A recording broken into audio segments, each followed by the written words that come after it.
আসসালামু আলাইকুম। আমি আশিকুল আলী। আমি প্রাইম আইডিয়াল স্কুল অ্যান্ড কলেজে সহকারী শিক্ষক বিজ্ঞান বিষয়ে শিক্ষকতা পেশায় নিযুক্ত আছি। আমরা সাধারণত শিক্ষার্থীদের কাছে আমরা অনেক সময় শুনতে পাই তারা বিজ্ঞান বিষয়টা নিয়ে ভয় পায়। আসলে কি বিজ্ঞান কি ভয়ের বিষয়? আমি তো মনে করি না। তাহলে আমাদেরকে একটু বিজ্ঞান বিষয়টা সম্পর্কে জানতে হবে। আমাদেরকে প্রথমে জানতে হবে বিজ্ঞান আসলে কি। এখন আমরা জানবো বিজ্ঞানটা কি। বিজ্ঞান একটি বিশেষ জ্ঞান। বিজ্ঞান সাধারণত আমরা কোনো বিষয়ের কোনো সমস্যা নির্বাচন করে যখন এটাকে আমরা পরীক্ষা নিরীক্ষণ করে যে তথ্য বিশ্লেষণের মাধ্যমে যে ফলাফলটা আমরা পেয়ে থাকি সেটাই বিজ্ঞান। ঠিক আছে। আচ্ছা, এখন আমরা একটু যদি চিন্তা করি মানুষ যখন প্রাচীনকালে কিভাবে বিজ্ঞানটাকে আবিষ্কার করেছে। ওকে, তাহলে আমরা একটা জিনিস এখন খেয়াল করব। মানুষ প্রাচীনকালে যখন প্রাকৃতিক কোনো ঘটনা নিয়ে যখন চিন্তা করত, সেই চিন্তা এবং চেতনা থেকে যে জিনিসটা তারা আবিষ্কার করতে পেরেছে সেটাই বিজ্ঞান।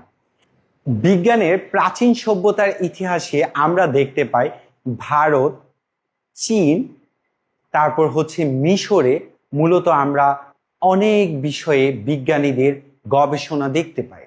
সেই সময় বিজ্ঞানীরা বিজ্ঞান নিয়ে অনেক বিষয় নিয়ে তারা গবেষণা করত, যেমন গণিতবিদ্যা, পদার্থবিদ্যা, রসায়নবিদ্যা, জীববিদ্যা। সেই সময়টাতে আমরা অ্যারিস্টটল এবং আর্কিমিডিসের অবদান কখনোই আমরা ভুলতে পারবো না। তারা তখন বিজ্ঞানের জন্য অনেক কিছু করে গেছেন। তারপর আমরা একটা সময় আমরা পরিবর্তন করতে পারি, যেমন আমরা ষোড়শ শতাব্দীতে আমরা দেখতে পাই তখন সেই যে সময়টা ছিল সেই সময়টাকে বৈজ্ঞানিক বিপ্লব বলা হয়। কারণ তখন আমরা শুধু পৃথিবীর মাঝেই না, আমরা পৃথিবীর থেকেও বাইরে চলে গেছি। আমরা ষোড়শ এবং সপ্তদশ শতাব্দীতে আমরা বিজ্ঞানের বিপ্লব দেখতে পাই। আমরা সেই সময় নিকোলাস কোপার্নিকাস সে আমাদেরকে সূর্যকেন্দ্রিক মহাকাশ সম্পর্কে আমাদেরকে তথ্য দিয়েছেন। আমরা আরো দেখতে পাই গ্যালিলিও গ্যালিলাই সে দূরবীক্ষণ যন্ত্রের মাধ্যমে আমাদের মহাজগৎ সম্পর্কে, আমাদেরকে মহাকাশ সম্পর্কে সে অনেক ধারণা দিয়েছেন। আমরা একজন বিখ্যাত বিজ্ঞানীর ধারণা পাই। স্যার আইজাক নিউটন কি করেছেন? সে আমাদেরকে গতি এবং মহাকর্ষ বিদ্যা সম্পর্কে অনেক ধারণা দিয়েছেন, যা আমাদের আজকের বর্তমান পদার্থবিদ্যার একটি ভিত্তি স্থাপন করে গিয়েছিল।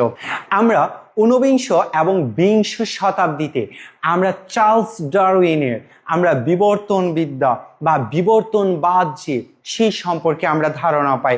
আমরা আরো ধারণা পাই আলবার্ট আইনস্টাইনের আপেক্ষিক তথ্য সম্পর্কে আমরা ধারণা পাই। এই ঊনবিংশ শতাব্দীর পর থেকে আজ পর্যন্ত বিজ্ঞানের তুমুল পরিবর্তন এসেছে। আমরা বিজ্ঞানটাকে কিভাবে চিন্তা করতে পারি, আমরা বিজ্ঞান নিয়ে অনেকভাবে ভাবতে পারি। বিজ্ঞান থেকে আমরা তথ্য পাই, আমরা বিজ্ঞান থেকে উপাত্ত পাই, আমরা বিজ্ঞান থেকে পরীক্ষণ করার বা পরীক্ষা করার পরীক্ষণ পাই। ঠিক আছে। আচ্ছা, এখন আমরা আরো কিছু মজাদার বিষয় সম্পর্কে আমরা এখন জানবো। বিজ্ঞান আমাদেরকে কি দিচ্ছে? আর্টিফিশিয়াল ইন্টেলিজেন্স সম্পর্কে ধারণা দিচ্ছে। আমরা এখন অনেক তথ্য নিমিষেই তৈরি করে ফেলতে পারছি। আমরা অনেক প্রেজেন্টেশন তৈরি করতে পারছি। কেন তৈরি করতে পারছি? আমরা বিজ্ঞান থেকে তৈরি করতে পারছি। বিজ্ঞান আমাদেরকে সেই সুযোগ করে দিচ্ছে, বিজ্ঞান আমাদেরকে সেই প্রসারটা তৈরি করে দিচ্ছে। আমি আশা করব সবাই আমার কথাগুলো বুঝতে পেরেছেন। সবাই ভালো থাকবেন। আল্লাহ হাফেজ।